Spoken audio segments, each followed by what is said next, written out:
All right. Minnesota and the Rams. This game is being played in Arizona because of the wildfires.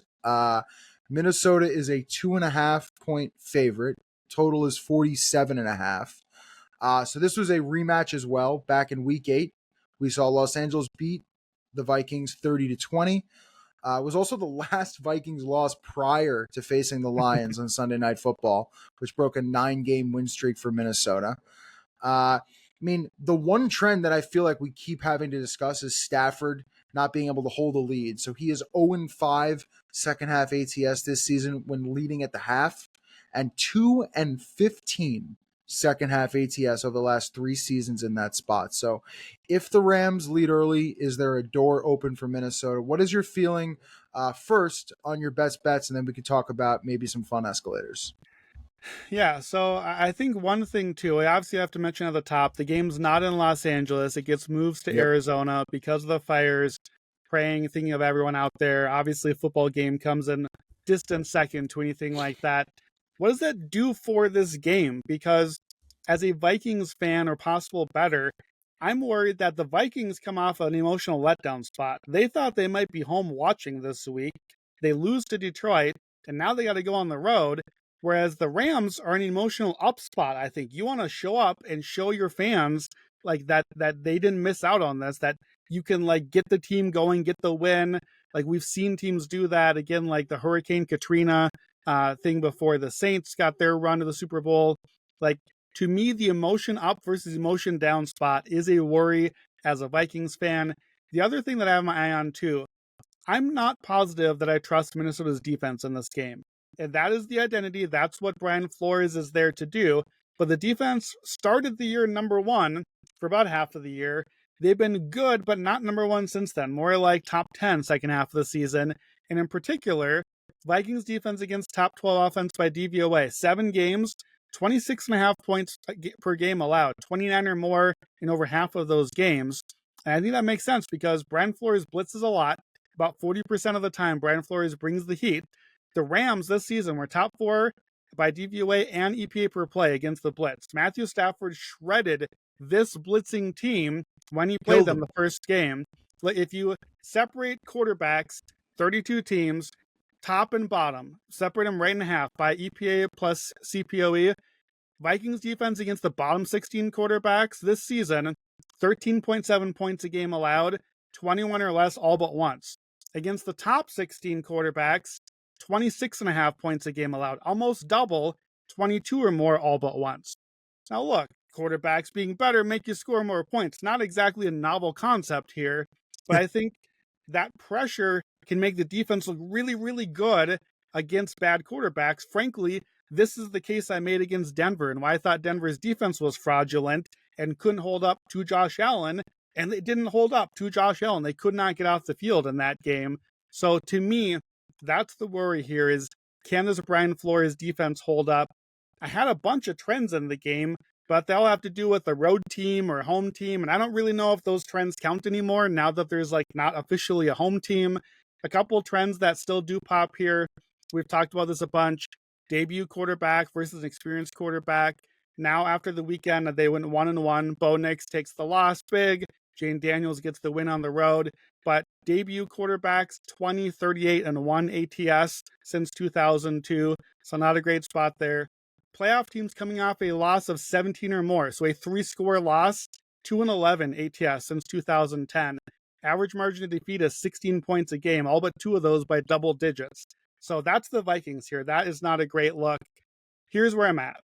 I'm a Vikings fan. My heart's already invested. I don't need a side. I am the side in this game. I think that the Rams are the right side if I had to pick one, with the points getting near the field goal, especially the way the line moved after the game moved to Arizona. However, I can't bring myself to tell you to bet it. The Vikings have been a top 5 first quarter team offense and defense all season. The Rams are the worst first quarter off or defense in the season. Vikings first quarter looks like the right play, but I don't think I hit a first quarter bet the entire season. But if I want to bet the Rams, and I think the Vikings will be better early, maybe you wait and get them above a field goal. Maybe that's the angle. Here's the one angle that I will give you to sprinkle just a little bit. I almost feel like I need to take the jersey off to make this one. We've seen all weekend big margin of victory for whoever team wins until tonight. The teams are winning by like 14 points a game. I believe now it's something like 14 of the last 22 games this round by 14 or more points. So if I like the Rams as the value, you can click the quick slip link in the link here. Rams minus 12.5, 6-1 at FanDuel. It's crazy to think they'd win by that much, but these games are turning into blowouts, I think, because the team gets behind, they get crazy, they get desperate, they turn it over on downs inside their own possession, and suddenly the other team gets an easy touchdown, something like that. You're just going all out. You don't really care how much you lose by. So Rams minus 12.5 to just win comfortably. They won by 10 last time. It's not as crazy as it sounds. It's 6-1. I'm a trader. I got to take the purple jersey off. But if I had to play a side, I think an aggressive Rams play could be the right move. Okay, so that link will be in the description. So if you guys like that bet from Brandon, you can click away there. You said a quote which I wrote down and won't forget, which is, "I don't need a side, I am the side." That needs to be on a t-shirt, there's no question. One thing I did look up, and then I'll give you a few bets that I like. So you had mentioned the 2-11 stat on the Vikings. I kind of found something similar. I was curious. So Vikings were a great offense all year. Week 18, absolute dud. So I was looking at, since 2003, teams to average 25 points per game or more, coming off a 14-point game or less the week before having to play in the wildcard game. Just 2-9 against the spread, failing to cover the spread by 9.4 points per game. Last year, that was the Eagles and Dolphins, and they scored 16 points between them in those two games. So to me, not a great sign when you're just kind of limping into the playoffs. We saw it with the Steelers as well. So we will see what happens between Minnesota and the Rams tomorrow night. And the three props that I like, I'm on Tutu Atwell under 1.5 receptions. It's like minus 175.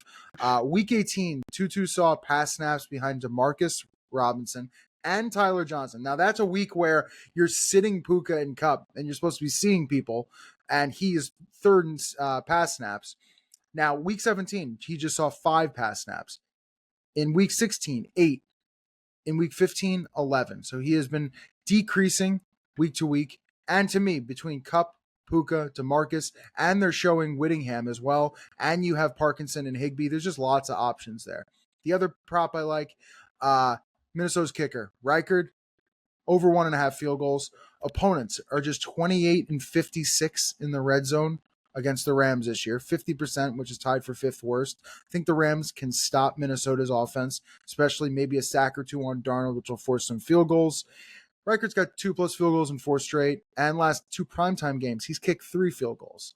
And the Sean Kerner prop of the day, which I'm going to give out because I'm just trying to be tackles and assists, is Jared Verse under 4.5 tackles and assists, 2 or fewer in 4 of the last 5 games.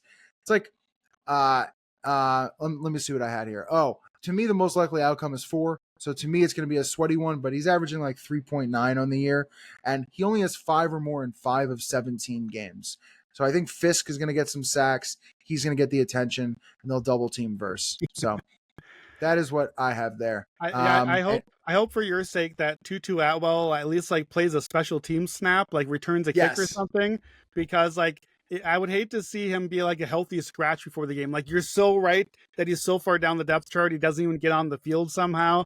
So hopefully Tutu plays some special team snaps and then nothing else, and that will hit your bet for you. But I think he's going to get 3 pass snaps. 3 pass snaps. Beautiful. There you go. So I have one escalator here that probably won't be a super surprise. I'm away from these minus 170 unders. Build your bankroll that way, then blow it on the escalator. Give me Puka Nacua receiving yards.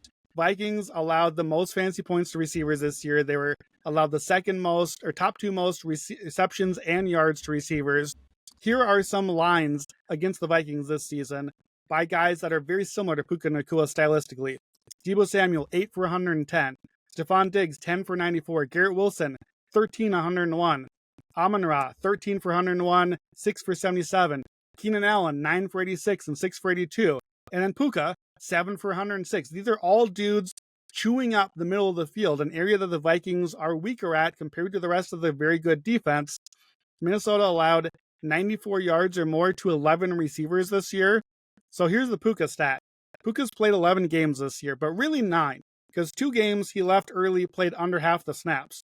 Out of the 9 full games he played, he had 97 or more yards 7 of 9 games. He's basically putting up 100 yards routinely.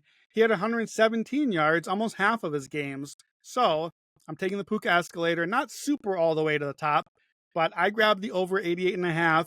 I believe the line's like 91.5 now. By the way, this whole thing, the whole Escalator, will be a quick slip link for you. This is all at DraftKings. If you want to just skip the 91.5 and go straight to 100 yards at plus 135, 120 yards plus 265. I'm going to stop the Escalator there. He hasn't had huge lines, so I think we're just going to get one of these like 8 to 10 catches, 100 yards, 120 yards range. And I just think that on third down in the red zone, when Stafford has to make a play, I think we're going to see a lot of Puka in this game. It's another reason I'm a little concerned about the Vikings. So Puka receiving yards Escalator, you can get the quick slip for DraftKings. Over 91.5, 100 yards, 120 yards.